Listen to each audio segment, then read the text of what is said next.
नाज़रीन, हिन वक़्तु असां क़ौमी असेंबली जे मेंबर ऐं पीपल्स पार्टी जे अहम अॻवान नवाब ख़ान वसाण सां गॾु आहियूं। अचो त साणसि सियासी ऐं समाजी हाल अहिवाल कयूं। नवाब वसाण साहिबु, तव्हांजी महिरबानी। नवाब वसाण साहिबु, तव्हां सियासत में कीअं आया ऐं छा सोचे आया? दरअसल मां शुरूअ खां वठी सियासत में त मुंहिंजो इंट्रस्ट कोन हुयो। मां शायदि DM ग्रुप में बि हुयुसि, वरी कस्टम में बि थियुसि। उन खां पोइ जेको आहे सो अचानक मतिलबु पैदाश त हुअं ई हुई, घराणो हुयो रहीमबेग वसाण साहिबु, मंज़ूर वसाण साहिबु। उन खां पोइ जेको आहे सो फौरन ई मतिलबु रहीमबेग वसाण साहिबु फौत थियण खां पोइ वरी सियासत में जेको आहे सो हलियासीं। जेको सियासत में हलियासीं त बसि हलंदा आयासीं। ऐं पोइ वरी पार्टी लीडरशिप मतिलबु जेको आहे सो असांजो मुंहिंजो जेको तक़रीबन 94 या 3 आहे, उन में मां ज़िले जो नाइब सदर हुउसि। वरी 95 में सिंध कौंसिल जो मेंबर थियुसि। उन खां पोइ वरी 2002 में हिक में जेकी लोकल बॉडीज़ शुरूअ खां थी, उन में जेको आहे सो मां तालके नाज़िम थियुसि। वरी 2002 में फौरन ई मोहतरमा जेको आहे सो मां MPA थियुसि, जेको 5 साल हुई थियासीं। ऐं उन खां पोइ फौरन वरी मंज़ूर साहिबु आयो हेठि, मां वियुसि मथे क़ौमी असेंबली ते। त 5 साल उहे रहियासीं जेकी असांजी गवर्नमेंट हुई। वरी अलाह साईं जे महिरबानी सां वरी हीउ जेको हिन साल जंहिंमें ख़ैरपुर में 3 MNN, जंहिंमें 2 हाराए विया, हिकिड़ी मूं खटी जेकी उहा ख़ैरपुर जी, उहा मां वॾी एक्सेस सां खटी। ऐं MNA थियुसि जेको हाणे जेको आहे मतिलबु 4थों टर्म आहे जेको आहे। तव्हांजा मुखालिफ़ तव्हां ते इल्ज़ाम था हणनि त तव्हां जेको आहे सो इलेक्शन धांधली करे खटी आहे। ॾिसो, अॼुकल्ह जो दौरु अहिड़ो आहे, फास्ट आहे, मीडिया फास्ट आहे, ऐं तव्हांजा नुमाइंदा बि हर हंधि हूंदा आहिनि। ऐं कॾहिं बि ईअं कोन्ह थियो आहे त धांधलीअ ते को खटी अची या धांधलीअ ते को ठपा हाणे अॼुकल्ह हर हंधि हर शइ ते उहो आहे। ईअं बि चई सघिजे थो, हिकु अधु पोलिंगनि ते थी सघे थो। बाक़ी जेको आहे सो मुंहिंजियूं 257 पोलिंगूं। हाणे 57 पोलिंगुनि ते हर कंहिंजा अलॻि, को न को किथे रॉयल आहे, ऐं को न को PP जो मुखालिफ़ आहे, को न को किथे न किथे का सिचुएशन आहे। पर अहिड़ी मुंहिंजे ख़्याल में त अहिड़ी काई बि ॻाल्हि कोन्हे। जेको मूं ॾिठो पंहिंजी इलेक्शन में, जेको मां घुमियुसि, किथे बि यकीन कयो, अगरि जेके दिलि जी ॻाल्हि आहे, सचाई जी ॻाल्हि आहे, कूड़ जी ॻाल्हि करणी ई कोन्हे। काथे हिकिड़ो स्टैम्प बि असांजो जेको आहे सो काथे बि अहिड़ो न लॻो।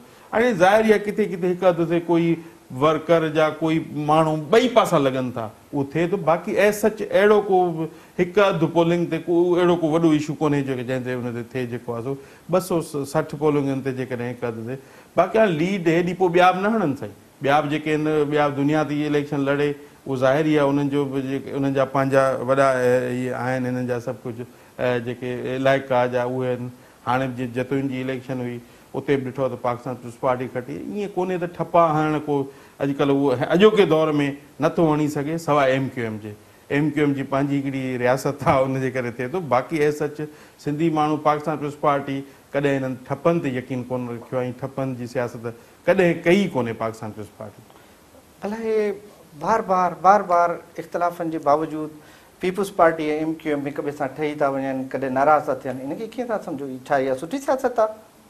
ॾिसो, हिकिड़ी सियासत MQM मतिलबु हाणे इन्हनि खे बि 50-60 साल माना पाकिस्तान आज़ादु थिए की हीअ आया, हीअ हिते रहिया। हाणे उन्हनि खे बि डिनाए नथो करे सघे, उन्हनि खे बि कढी कोन थो सघे त भई तव्हांजा शहर न आहिनि, हीअ असांजा आहिनि, हीअ आहिनि।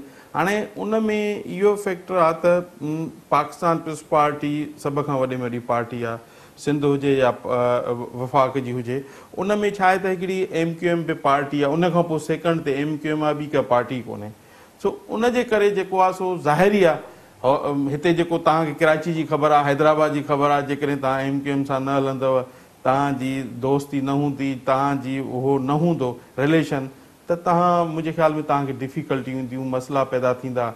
त उन जे करे पाकिस्तान पीपुल्स पार्टी जा को चेयरमैन आसिफ अली ज़रदारी साहिब जी ख़्वाहिशुनि सां जा असांजी पार्टी जे इन जे सॼे सिलसिले खे वधाइण लाइ, त पोइ उन जे करे असां जेको आहे सो सिंध जी जेकी पार्टी आहे असांजी, उहा हिन सां डायलॉग कंदी आहे। उहा डायलॉग करे ऐं अॻिते वधंदा आहिनि, ऐं उन डायलॉग सां ई मुंहिंजे ख़्याल में बहितरी अचे थी ऐं सभु कुझु बहितर थिए थो जेको हले पियो ऐं एस सच इहे ई ॻाल्हियूं हूंदियूं आहिनि। बाक़ी हाणे ज़ाहिर ई आहे उहो हलणो पए थो, हुननि जा बि 52 मेंबर्स आहिनि, उन्हनि खे डिनाए नथो करे सघिजे। अॼुकल्ह हिकिड़े मेंबर शेख रशीद आहे त हिकिड़ो मेंबर आहे त केॾो ॾिसो त पंहिंजो हक़ु जताई वेठो आहे, पर हिननि जा त वोट आहिनि, ज़ाहिर ई आहे उन में त प्रॉब्लम। पहिरियों रोज़ो कॾहिं रखियो? पहिरियों रोज़ो मूं रखियो तक़रीबन मुंहिंजे ख़्याल में कोई 7 सालनि जी उमिरि में, 7 सालनि जी उमिरि में। पर उन में ॾाढी तकलीफ़ आहे, रोज़े खोलण जी बि कोशिशि कयमि, पर असांजी मदर उहा मूंखे खोलणु न ॾिनो, चई त बाक़ी हाणे टाइम गुज़री वेंदो जेको ॾुखियो, पोइ निंड वठी वई, पोइ जॾहिं रोज़े जो टाइम थियो त रोज़ो खोलियो। रोज़ा घणा रखंदा आहियो रमज़ान शरीफ़? रोज़ा मां सभु रखंदो आहियां टोटली, माना मुंहिंजे ख़्याल में मां 7 खां 6 खां वठी टोटली सभई रोज़ा रखंदो आहियां। रोज़नि जे हवाले सां का अहिड़ी यादगिरी जेका शेयर करणु चाहियो? रोज़ा ॾिसो न, रोज़ा हिकिड़ो त रोज़ा इहे हूंदा आहिनि त माण्हू अॼुकल्ह हिन जी बि रोज़नि जी बि सियासत थी वई आहे, माण्हू चए थो मुंहिंजो वेट घटि थिए, मुंहिंजो हीउ थिए, त उनजे करे ईअं न आहे। दरअसल इंसाननि जा बि वॾा हक़ आहिनि, हुकूकुल्लाह हुकूकुल इबाद। अलाह साईं चए थो जेकॾहिं मां तव्हांखे माफ़ु करे सघां थो, इंसान जी का काथे कोताही आहे त उहो माफ़ु तव्हांखे नथो करे सघे। त उन जे जेके हक़ वधाईंदे असांखे रोज़ो इन जे करे असां रखूं था त जीअं ग़रीब जो अहसासु थिए, ग़रीब जे माण्हुनि जो अहसासु थिए त उहे कीअं था बुख ते वेहनि, कीअं था हलनि। त ओड़े सिलसिले सां जेकॾहिं असां उन्हनि शयुनि खे वधायूं ऐं जेकॾहिं असां 10,000 20,000 50,000 असां वॾनि होटलनि में ख़र्चु कयूं रोज़े इफ़्तारीअ जो, जेकॾहिं उहे ई पैसा असां ग़रीब ते कंहिं ते ख़र्चु कयूं, उन में 40-50 माण्हू 100 माण्हू उन्हनि पैसनि में ई खाई वञनि, त उहो बहितरु आहे। जेकॾहिं ग़रीब खे रोज़ा खोलाए त उहो मां त इहो ई सम्झंदुमि त बहितरु आहे। उन में ज़रूरी कोन्हे तव्हां उन में 100 आइटम कयो, जेकॾहिं 2 वक़्त जी रोटी बोड़ मानी अगरि उनखे मिले थो ऐं उहो सुठे नमूने खाए थो त इहो ई वॾो सवाबु आहे ऐं इहा ई ज़िंदगी आहे। पीपल्स पार्टी क़ौमी असैम्बलीअ में जेको किरदारु अदा करे पई क़ौमी पॉलिसियुनि जे हवाले सां, तव्हां उन मां मुतमिन आहियो? ॾिसो न, पाकिस्तान पीपल्स पार्टी असां 5 साल हुकूमत कयासीं, मुंहिंजे ख़्याल में 7-8 साल थियो आहे पाकिस्तान आज़ादु थिए खे। ऐं उन में पाकिस्तान आज़ादु थिए खे तव्हांखे ॾिसो त जमहूरियत केतिरा टर्म आई ऐं हो केतिरो टाइम रहिया जेके आहिनि, तो उन में तक़रीबन मुंहिंजे ख़्याल में अध खां बि घटि रेशो जमहूरियत जो थिए थो। जेको जमहूरियत उनखे हलाईंदे अॻिते वधाईंदे पाकिस्तान पीपल्स पार्टी को चेयरमैन आसिफ अली ज़रदारी मोहतरमा जी शहादत में असांजो हुननि मैंडेट चोरायो, तमामु घणो मैंडेट चोरायो, जेको असांखे मजबूरन 10 पार्टियुनि सां इताद करिणो पियो, जेकी असां इहा को चेयरमैन आसिफ अली ज़रदारी साहिब जी बहादुराना दिलेराना क़यादत से जेको हुनखे 5 साल पूरो कयो ऐं माण्हुनि खे इहो ई हुयो त 6 महीननि में 8 महीननि में साल में हुकूमत वञे पई, पर कंहिंखे कोई न थियो त उहा हुकूमत 5 साल पूरी कई। एतिरे ताईं थियो त इहो बि चयो वियो त एम्बुलेंस अची घुराई वई आहे। आसिफ अली ज़रदारी साहिबु इहो चयो आहे मुंहिंजो लाश ई वञी सघे थो, बाक़ी मां प्रेसिडेंट हाउस मां नथो वञी सघां। ॾिसो न, इहा आहे लीडरशिप जी। नाज़रीन, हिते वठूं था हिकिड़ो वक़फ़ो ऐं वक़फ़े खां पोइ असां क़ौमी असैम्बली जे मेंबर ऐं पीपल्स पार्टी जे अॻवान नवाब खान वसाण सां पंहिंजी ॻाल्हि ॿोल जो सिलसिलो जारी रखंदा।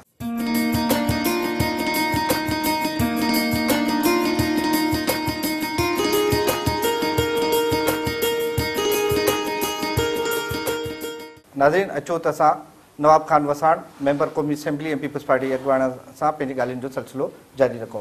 नवाब खान, तव्हांजा मुखालिफ़ खैरपुर जे हवाले सां तव्हां ते इहो इल्ज़ाम हणंदा आहिनि त तव्हां डंडे जे ज़ोर ते सियासत कयो था। न, ईअं न आहे। ॾंड ॾिसो न, अलाह साईं हिते असांजे खैरपुर में जा किथे बि वॾा माण्हू हूंदा आहिनि, नंढा माण्हू हूंदा आहिनि, पर कंहिंजो न कंहिंजो काथे न काथे अंत ज़रूरु हूंदो आहे। इहो न आहे त शहनशाह सवाइ अलाह खां सवाइ ॿी कंहिंजी न हूंदी आहे। मां त इहो ई सम्झंदो आहियां, मथे अलाह हेठि ग़रीब, जेकॾहिं इहे ॿई शयूं आहिनि त पोइ उनखे को हटाए नथो सघे, किराए नथो सघे। ईअं न आहे। खैरपुर जी जेकी सियासत आहे तमामु डिफिकल्ट आहे ऐं खैरपुर ईअं ईज़ी न आहे। उनखे पाकिस्तान पीपल्स पार्टीअ सवलो कयो आहे, पाकिस्तान पीपल्स पार्टी उनखे मुनासिबु कयो आहे, पर पाकिस्तान पीपल्स पार्टी जी शफ़क़त सां असां बि असांजी जेके पार्टी जा उहिदनि जा जेके लीडर आहिनि, जा जेके बि अॻुवान आहिनि, जेके इलेक्शन लड़नि था, उहे बि महिनत कनि था। ईअं न आहे त हिकिड़ी दहशतगर्दी सां जा हीअं जा हूअं। ऐं ॾिसो न, कोई बि दहशतगर्दी अॼुकल्ह उहो दौरु कोन्हे करे सघे थो। बाक़ी हाणे ज़ाहिर आहे काथे माण्हू इंसान आहे, कंहिं को ज़ाहिर के कंहिंजे साम्हूं अचे थो, उहो ज़रूरु उहो सिलसिला। खैरपुर खे इंतिज़ामी तौर ते ॿिनि हिसनि में तक़सीम थियणु विरहणु या तक़सीम थियणु खपे? ॾिसो ख़ैरपुर ज़िलो तमामु हिकिड़ो वॾो ज़िलो आहे ऐं मुंहिंजे ख़्याल में सिंध खां पोइ जेकॾहिं ज़िलो आहे त ख़ैरपुर ज़िलो आहे ऐं तमामु जेको आहे सो 25 लख हुनजी पॉपुलेशन आहे। मुंहिंजे ख़्याल में हेॾां नवाबशाह, होॾां सखर, घोटकी, इंडिया जो बॉर्डर बि ख़ैरपुर सां मिले थो, हेॾां जेको आहे सो तक़रीबन नौशहरो, इहे सभु हेॾां लाड़काणो थो मिले, शिकारपुर जी कोई हिसो थो मिले। हीउ ख़ैरपुर तमामु वॾो असांजो डिस्ट्रिक्ट आहे ऐं मुंहिंजे ख़्याल में हिकिड़ी रियासत जी एग्रीमेंट थियल आहे त ख़ैरपुर खे तव्हां टोड़े नथा सघो, उन्हनि खे ॿिनि पोर्शन में नथा करे सघो।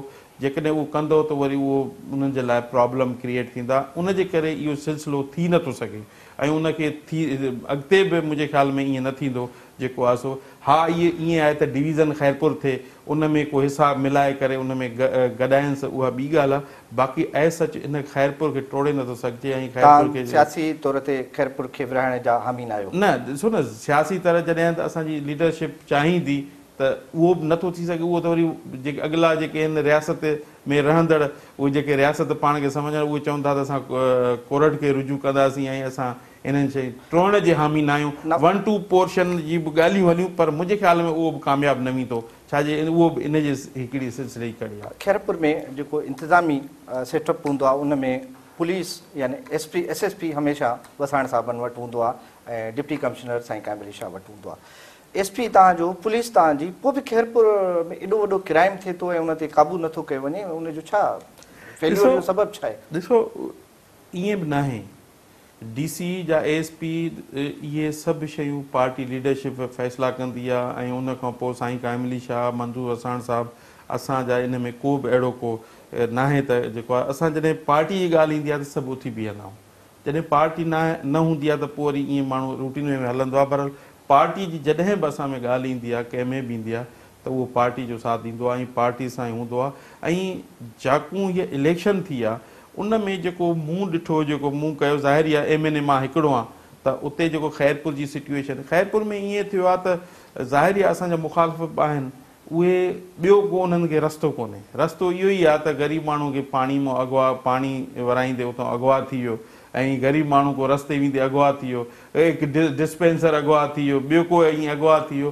पोइ उन्हनि जे लाइ इहे लोकल माण्हू, इहे जेके अहिड़ा माण्हू रहनि था जेके उन्हनि माण्हुनि खे अॻुवा कनि था, पोइ उन खां 5 लख 7 लख 8 लख, पोइ ज़ाहिरी आहे उन्हनि माण्हुनि खे भरण जी सघ कोन्हे। उहो बि वरी ईअं चंदा कया था वञनि। उन्हनि में असां बि केतिरनि जा चंदा कया हूंदासीं त ग़रीब माण्हू वापसि थियनि, ग़रीब माण्हू वापसि अचनि।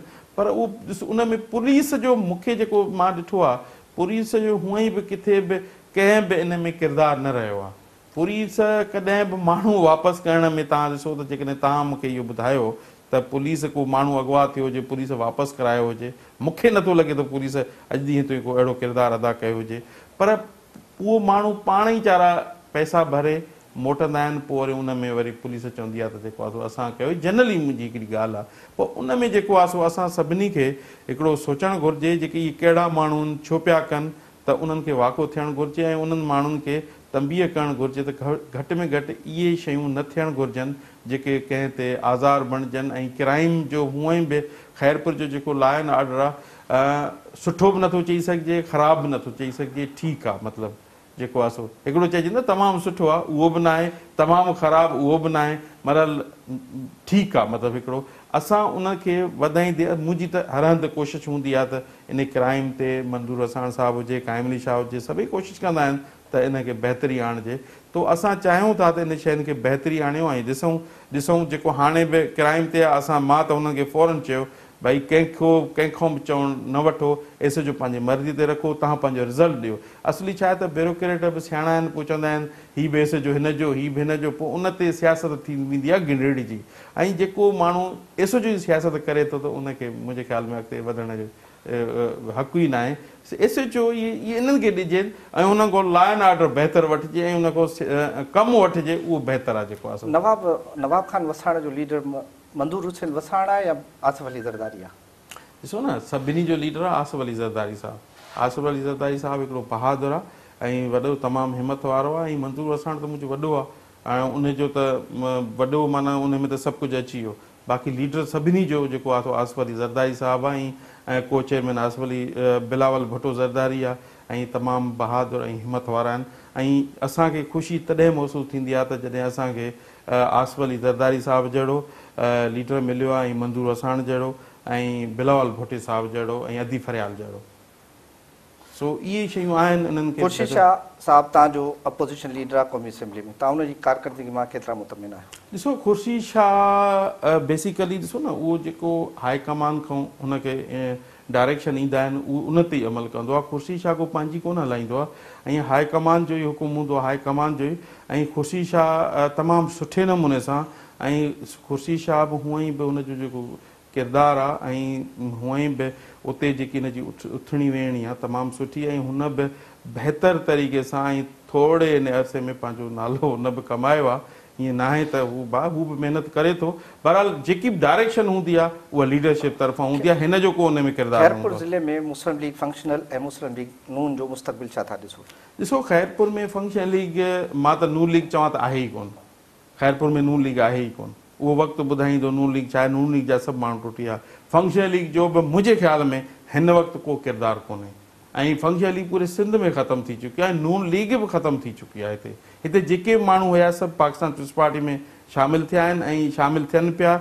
अॼु बि फ़ोन माण्हुनि जा अचनि पिया त असां ऐलान कयूं, पर असां चयो त भई हाणे उते ई काफ़ी हो, जिथे बि आयो उते ई काफ़ी हो। हाणे असां वटि तमामु घणो थी वियो आहे। पहिरें ई असांजा वर्कर घणा आहिनि, ऐं तव्हां बि इलाही अची विया आहियो। हाणे बाक़ी उन्हनि सां बि रहो, पर माण्हू मजबूर चवंदासीं असां तव्हां सां, ऐं तव्हां सां हलंदासीं। तव्हांजी महिरबानी। नाज़रीन, ही हुआ नवाब खान वसाण, जेके क़ौमी असेंबली में पीपल्स पार्टी जा मेंबर ऐं पीपल्स पार्टी जा आम अॻवान आहिनि, जिन सिंध मुल्क ऐं ख़ासि तौर ते खैरपुर जे सूरत हाल ते असां सां ॻाल्हायो। सुभाणे हिकु नई शख़्सियत सां मिलंदासीं। ख़ुदा हाफ़िज़।